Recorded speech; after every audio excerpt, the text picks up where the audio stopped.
打輸了尚餘10秒情，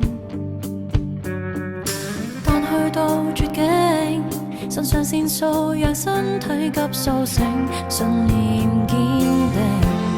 人生裏難事是練成，然而敗北仍可給口氣走遠的再拼。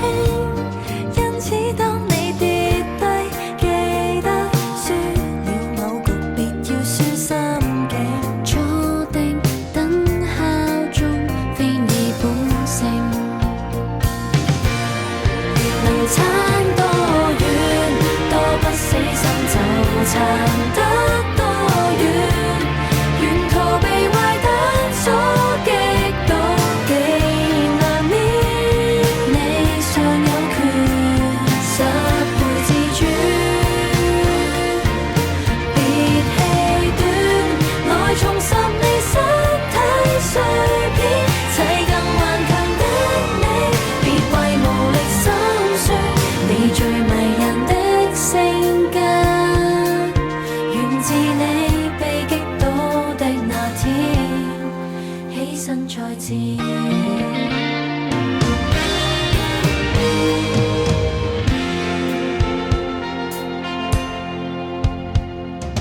快轉身躍起，投降慾望尋覓多幾秒就全面泄氣，安於躺到尾的扶不起。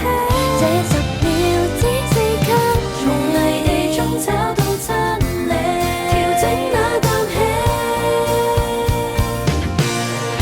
能撐多遠，多不死心就撐得多遠。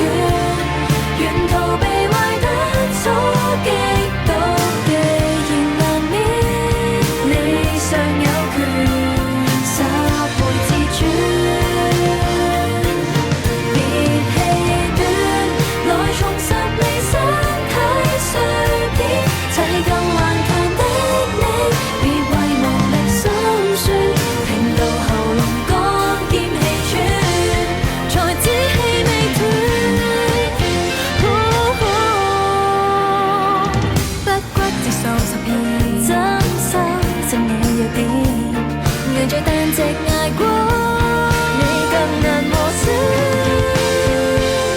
能撐多遠，多不死心就撐得多遠。